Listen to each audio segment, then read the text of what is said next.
ఒకవేళ సర్పంచ్ గెలిస్తే. సో ఇప్పుడు మేజర్ అంటే ఇప్పుడు సామాజికంగా చేసేది మేము చేసినాము.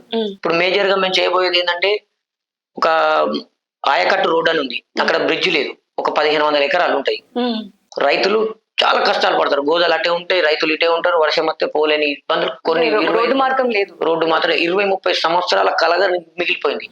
దాన్ని మేము గెలిస్తే దాన్ని ఛాలెంజ్ గా తీసుకొని కేంద్ర మంత్రి ద్వారా మేము దాన్ని పూర్తి చేయాలని మేము ముందుకు వస్తున్నాం. అంటే గత ప్రభుత్వం అనే దాని దృష్టికి తీసుకెళ్లలేరా? అప్పుడున్న ప్రభుత్వం తీసుకెళ్ళాం. దానిపైన కూడా పోరాటం చేసిన, ప్రజా బలం నాకుంది, ప్రజలను తీసుకొని పోయి కూడా చాలా పోరాటం చేసిన. దాంట్లో కూడా కేసులు వేసుకున్నా, కానీ ఏం అప్పుడు దాని మీద కూడా మీకు కేసు ఉంది. దాని మీద కూడా ఉన్నాయి, కానీ ఏం చేయలేకపోయినాం అప్పుడు. ఇప్పుడు మా బండి సంజయ్ మంత్రిగా ఉన్నాడు కాబట్టి మేము ఖచ్చితంగా దాని దృష్టికి తీసుకొని పోయి అదొక మేజర్ దాన్ని సాల్వ్ చేసే ప్రయత్నం చేస్తాను. అంటే ఒకవేళ అక్కడ బ్రిడ్జి నిర్మించాలంటే ఎంత ఖర్చు వస్తుంది? 2 కోట్ల వరకు ఉంటుంది. 2 కోట్ల వరకు. 2 కోట్ల